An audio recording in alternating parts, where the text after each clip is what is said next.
बिस्मिल्लाहिर्रहमानिर्रहीम। शुरू अल्लाह के नाम से जो बड़ा मेहरबान निहायत रहम वाला है। अस्सलाम वालेकुम गाइस। तो आज हम डिस्कस करेंगे एक्टिविटी नेटवर्क डायग्राम। इसको एक्टिविटी डायग्राम भी कहते हैं और नेटवर्क डायग्राम भी कहते हैं, या दोनों इसको कह सकते हैं। एक्टिविटी नेटवर्क डायग्राम के बारे में आज हम डिस्कस करेंगे। नेटवर्क डायग्राम इसका इसलिए नाम है क्योंकि ये इसमें एक नेटवर्क बनता है और उस नेटवर्क के थ्रू हम डिफरेंट टर्म्स देखते हैं।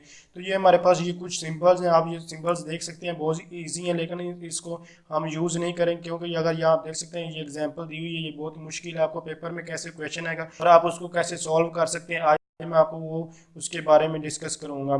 तो चलते हैं, इसको हम खुद एक क्वेश्चन जो है वो लिखते हैं और उसके बाद उसका कैसे आंसर आएगा उसके बारे में हम जो है डिस्कस करते हैं। कि हाँ, सबसे पहले तो मैं क्वेश्चन लिखूंगा कि एक्टिविटी डायग्राम के बारे में हम डिस्कस करें। Activity network diagram. तो सबसे पहले तो मैं क्वेश्चन लिखता हूँ और उसके बाद मैं आपको आंसर उसका बताऊँ। तो सबसे पहले तो आपको क्वेश्चन इस तरह का कोई भी आ सकता है। तो क्वेश्चन जो हमारे पास क्या, एक्टिविटी क्या है कि यानी कि कोई भी जो हम एक्शन वगैरह जो परफॉर्म कर रहे हैं उसको कहते हैं प्री डिसेसर। इसकी जगह कोई और वर्ड्स भी आ सकता है। प्री डिसेसर का मतलब होता है यानी कि बिफोर भी आ सकता है। प्री डिसेसर मतलब होता है पहले वाला, इससे पहले क्या चीज़ आ रही है। और ड्यूरेशन का मतलब यानी कि डेज भी, टाइम वगैरह होता है। तो आप इसके हिसाब से सबसे पहले तो हम एक डायग्राम बनाएंगे और उस डायग्राम के बाद हम इसका जो टाइम वगैरह होगा उसको कैलकुलेट करेंगे। तो सबसे पहले हम जो है वो डायग्राम को बना लेते हैं। यहाँ डायग्राम में लिख देता हूँ कि ये हमारे पास सबसे पहले जो हम काम करेंगे वो डायग्राम का करेंगे। ये जो ऊपर मैंने आपको दिखाया ये हमारे पास जो है इसको हम क्वेश्चन कहेंगे और बाकी जो है ये मैं अभी जो लिख रहा हूँ सारा कुछ, यानी कि ये भी हम बढ़ाने लगे हैं, जो ये हमारे पास डायग्राम होगी। तो ये डायग्राम है ठीक तरह से लिखा तो नहीं जा रहा, फिर भी सबसे पहले हमारे पास एक्टिविटी ए है। तो एक्टिविटी ए से पहले हमारे पास हमेशा ऐसे होता है कि इसमें पहली एक्टिविटी से कोई भी परफॉर्म नहीं, क्योंकि स्टार्टिंग में बिल्कुल कोई भी हमारे पास प्रीडिसेसर ए का कोई भी नहीं है। ये सबसे पहली एक्टिविटी परफॉर्म हो रही, तो सबसे पहले तो हम यहाँ ए लिख लेंगे। तो यहाँ आप ए लिख लें। ये हमारे पास बहुत इंपॉर्टेंट और ये तकरीबन आपको जो अगर आप रिसर्च मैथडोलॉजी पढ़ रहे हैं तो उसमें आपको ये वाली एग्जांपल बहुत इंपॉर्टेंट है और वो आपको मिलेगी अक्सर जहां बुक्स में। सबसे पहले ए लिख लें और उसके बाद अब हमारे पास एक्टिविटी बी है। तो एक्टिविटी बी का जो है हमारे पास प्री डिसेसर, यानी कि हमारे पास एक्टिविटी बी का प्री डिसेसर कौन है। तो हमारे पास यानी कि हमारे पास जो है जो हमारे पास बी का प्री डिसेसर है वो हमारे पास ए है, यानी कि हमारे पास ए से हमारे पास बी आ रहा है। तो प्री डिसेसर का मैं पहले बता चुका हूँ कि पहले वाले को कहते हैं। तो यहाँ आप जनरल यहाँ सिंपल आप यहाँ से एक एरो निकालेंगे, यहाँ से इस तरह आप एरो निकालें और उसके बाद आप यहाँ, सॉरी मैं ठीक तरह से इसको लिख दूँ, सर आपने जो है इसको लिख लेना और लिखने के बाद हमारे पास जो आपको जो ऑप्शन डिफरेंट जो है ये दिखाई देंगे। और उसके बाद मैं इसको दोबारा जूम इन किया था और जूम आउट करके आपको दिखा दिया, ए और बी लिख लिया। और उसके बाद अब हम सी पर जाएंगे। तो सी का प्री डिसेसर कौन है हमारे पास, सी का जो प्री डिसेसर है वो भी ए है, यानी कि ए ही का प्री डिसेसर और सक्सेसर दो चीज़ें होती हैं। अब जैसे कि बाप और बेटा होते हैं, ये भी उसी तरह ही हमारे पास होते हैं। तो अब हमारे पास जो है इसका जो सी हम यहाँ लिख लेंगे, क्योंकि जो ए से ही जो हमारे पास जो है ये सी आ रहा है। तो यहाँ अब हम सी लिख देंगे। तो ये सी है, आप इसको ठीक तरह से देख नहीं पा रहे।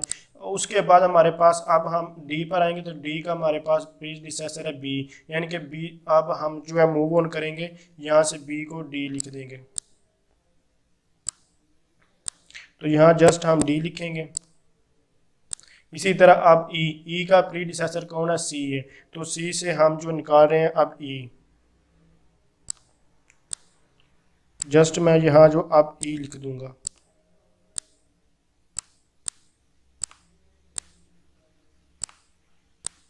अब नेक्स्ट मूव करते हैं। उसके बाद ई हमारे पास अब एफ का प्री डिसेसर सी, यानी कि सी से दोबारा हमारे पास एक एफ आ रहा है। तो यहाँ जो हमारे पास जो सी है, यहाँ इससे हम एक एफ निकाल देंगे। यहाँ हम जस्ट जो एफ लिख देंगे। यहाँ एफ लिखने के बाद हमारे पास अब हमारे पास एफ अब जी है। तो जी से हमारे पास यानी कि प्री डिसेसर डी और ए है दोनों। तो अब हम जो सबसे पहले ए से निकालेंगे जो है, सॉरी, यहाँ जो है ए नहीं आएगा, इसकी जगह हमारे पास ई है। क्वेश्चन में हमारे पास ई है, क्योंकि अगर हम यहाँ से जो है वो क्रिएट करेंगे तो डमी हमारे पास आ जाएगी। तो अभी हम फिलहाल डमी वगैरह के बारे में डिस्कस नहीं कर रहे, हम सिंपल जो है एक्टिविटी डायग्राम के बारे में वो यानी कि नेटवर्क डायग्राम के बारे में डिस्कस करें। तो अब हमारे पास जो है जी है, तो यहाँ से हमारे पास डी और हमारे पास जो है ई से दोनों से निकल रहा है, यहाँ हमारे पास ए नहीं है। तो यहाँ जस्ट मैं जो है आगे इसको मूव ऑन करूँगा, मैं इसको जी लिख दूंगा। तो यहाँ जी लिखेंगे और जी लिखने के बाद हम जो है आगे मूव ऑन करेंगे। तो ये मैंने जी लिख दिया और जी टू चूँकि हमारे प्रीडिसेसर ई से भी है, तो यहाँ हम एरो जो है यहाँ जी पर भी लगा देंगे। तो यहाँ हमने एरो लगा दिया। उसके बाद हमारे पास एच है, तो एच हमारे पास एफ और जी का प्रीडिसेसर है दोनों। तो अब हमारे पास जो है एच, आप इसको यहाँ एच को भी लिख लें और उसके बाद जहाँ जहाँ से ये एच आ रहा है उसको वहाँ से हम मिला देंगे, यानी कि प्रीडिसेसर के हिसाब से। अब हमारे पास एफ़ से आ रहा है, तो एफ़ यहाँ से है, तो यहाँ हम एफ़ से स्टार्ट करेंगे, यहाँ एफ़ के पास जाएंगे। इसी तरह अब हमारे पास जी से है, तो ये हमारे पास जी थी और जी से यहाँ इसको हम मिला देंगे। तो इस तरह आप ये नेटवर्क डायग्राम जो है क्रिएट कर सकते हैं। यहाँ मेरे पास सही लिखा नहीं जा रहा क्योंकि मैं इसको ज़्यादा यूज़ नहीं करता, तो इसलिए आप इसको अच्छी तरह से वो बना सकते हैं। लेकिन मुझे उम्मीद है कि आपको इसकी समझ जो है वो आ चुकी होगी। अब मैं आपको एक और टेबल यानी कि मज़ीद जो है इसको का आप अगर इसका क्रिटिकल पाथ निकालना चाहते हैं तो वो कैसे निकाल सकते हैं उसके बारे में अभी बताता हूँ। तो डायग्राम बनाने के बाद आप इस तरह जो टेबल बना लेने हैं, जो 2 रोज़ और 3-3 कॉलम्स के। तो सबसे पहले ये जो मैं ई एस लिखा, इसका मतलब अर्ली स्टार्ट, उसके बाद हमारी एक्टिविटीज़ हैं, और ई एफ स्टैंड फॉर यानी कि early finish, let start, direction और लेट फिनिश। तो ये हमारे पास अर्ली स्टार्ट, अर्ली फिनिश, ये सारी चीज़ों के बारे में अभी मैं आपको बताता हूँ। ये एक्टिविटी जो हमारे पास, ये एक्टिविटी का मतलब ये जो आपके पास ये एक्टिविटीज़ हैं, यहाँ जैसे जैसे ये एक्टिविटी यहाँ लिखी हुई है, यहाँ इसी तरह आपने इस एक्टिविटी को लिख लेना है, जो है सारे में लिख लिया है। उसके बाद ये जो जैसे डायरेक्शन लिखी, आप सारे के सारे में वो आपने डायरेक्शन लिखा। अब मैं यहाँ जो ये सारी लिखी हुई है ड्यूरेशन, अब मैं सारी की सारी सॉरी जो ड्यूरेशन है वो यहाँ जो है लिख देता हूँ।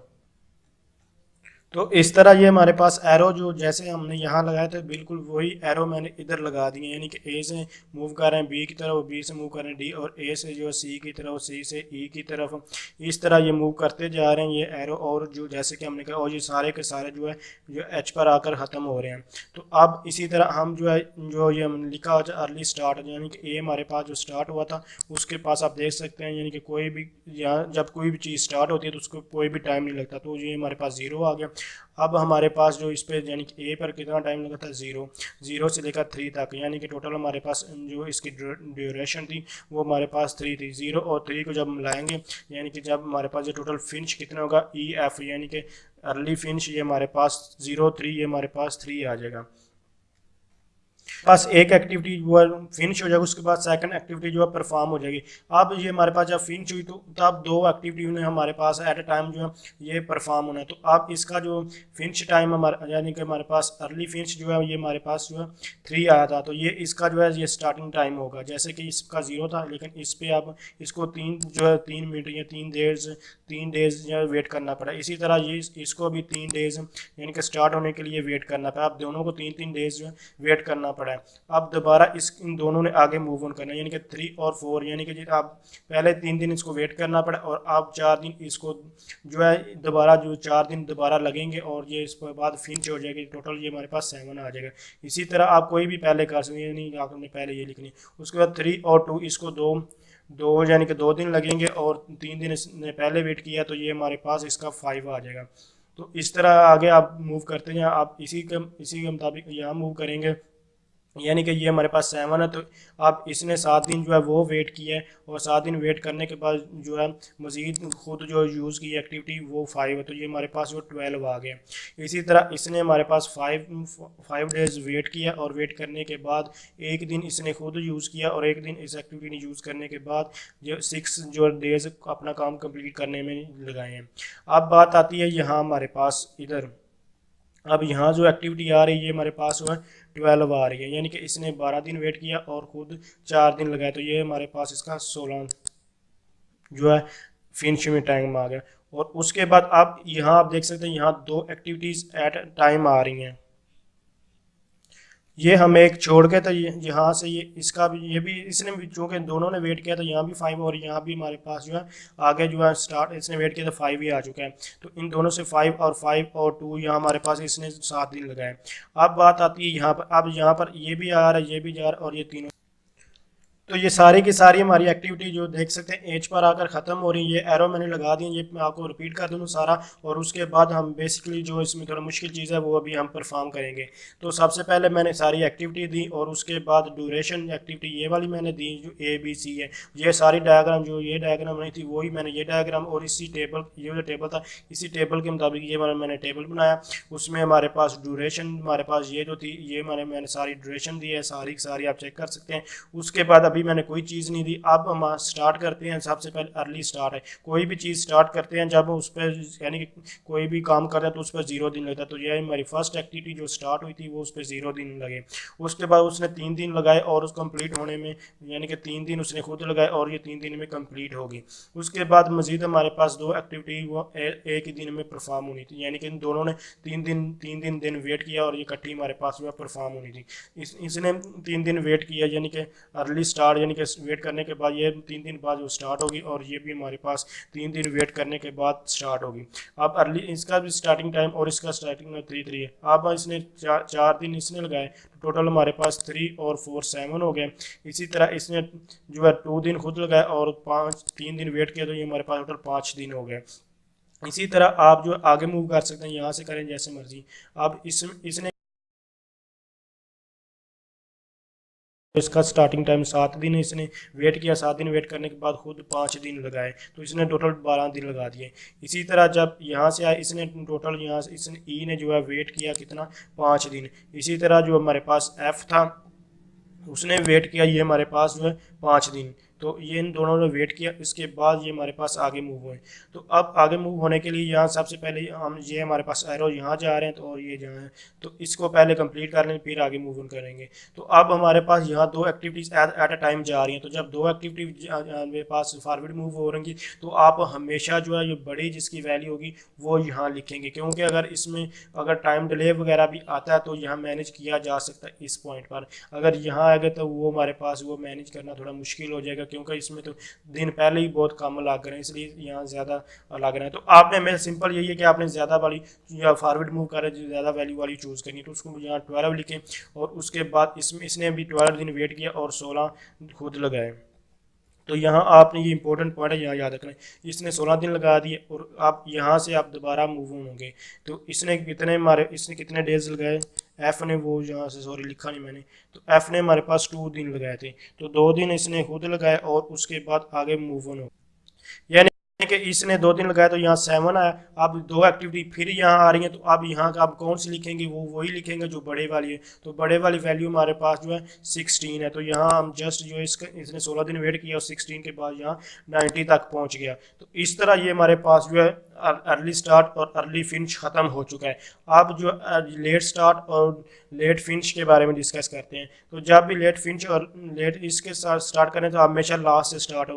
तो यहाँ हमारे पास ये सारे एंडिंग आकर यहाँ ख़त्म हो रही है 19 पर। तो आपने यहाँ सिंपल उसी तरह 19 लिखना है और 19 लिखने के बाद इसमें से माइनस जो है वो 3 कर देना। तो यहाँ हमारे पास जो है 16 आ जाएगा। जैसे कि हम फॉरवर्ड मूव कर रहे हैं उसी तरह अब ये हमारे पास जो है बैकवर्ड मूव हो रही है, जो यहाँ से हो रही है, एक यहाँ हो रही है और एक यहाँ हो रही है।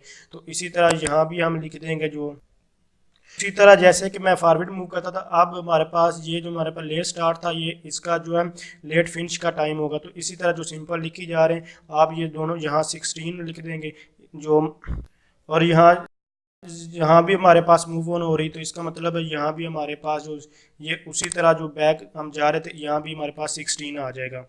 तो ये दोनों हमारे पास 16 आ गए। अब हमारे पास 16 - 4 जैसे कि हम कर रहे हैं तो हमारे पास जो है ये 12 बच जाएगा। और यहाँ भी हमारे पास 4 यानी कि हमारे पास 16 से 2 माइनस कर देंगे तो ये हमारे पास 14 आ जाएगा।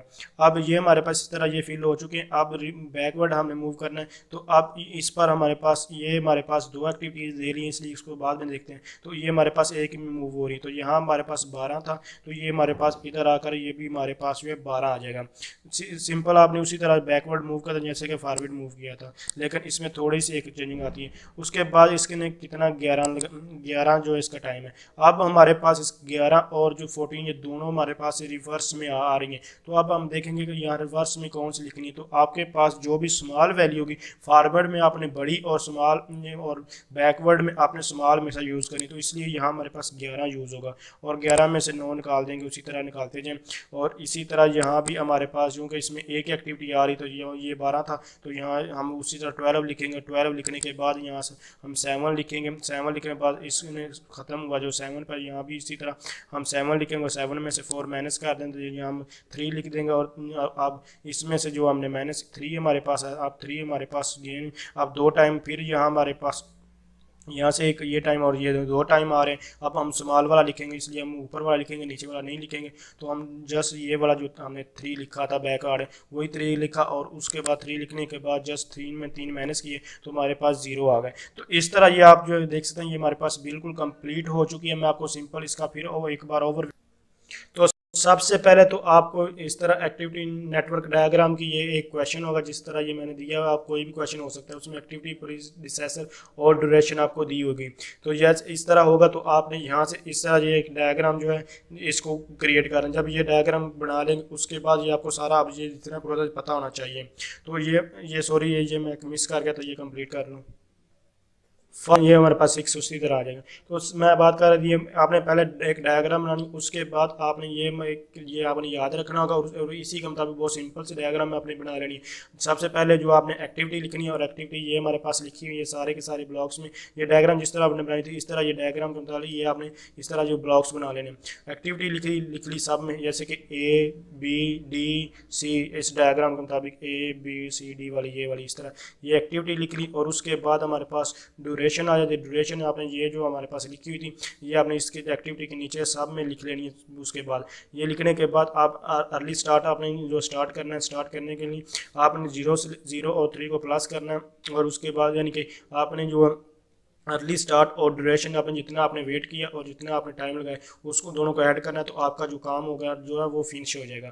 इसी तरह 0 और 3 को 3 कर लिया। इसी तरह हम आगे ये हमारे पास जो है 3 है, इसी तरह आगे मूव करते गए। और जहां हमारे पास ये 2 वैल्यू आ रही थी वहां जब फॉरवर्ड मूव करे तो हमने हमेशा जो है बड़ी वैल्यू आगे जाकर लिखनी। इसी तरह जैसे कि हमने जो नीचे से यहाँ पर मूव कर रहे हैं तो यहाँ भी हमने जो है बड़ी वैल्यू सॉरी यहाँ तो नहीं है, लेकिन जैसे कि आपने फॉरवर्ड जो मूव कर रहे हैं तो उसमें बड़ी लिखनी है। और जब आप बैकवर्ड आ रहे थे एक ही तरह से दो यानी कि आप कौन से आप लिखें तो आपने वहाँ आपने स्मॉल वैल्यू लिखनी है। तो ये इसके रूल्स से।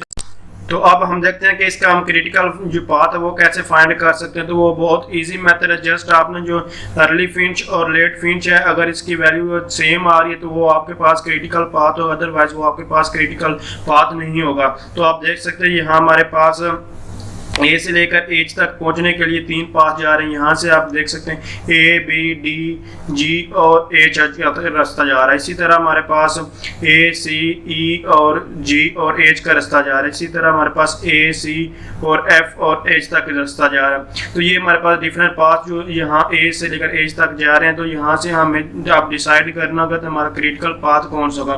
तो क्रिटिकल पाथ हमारे पास जो होंगे आप देख सकते हैं जो लेट यानी कि अर्ली फिंच और लेट फिंच की वैल्यू यहाँ सेम है। यहाँ देखेंगे ये सेम है, इधर देखें आप फिर ये सेम है, और इसी तरह ये हमारे पास सेम है। यहाँ भी जी में भी सेम है और एच में भी सेम है, और इसके अलावा कहीं भी आपको ये सेम दिखाई नहीं दे रही।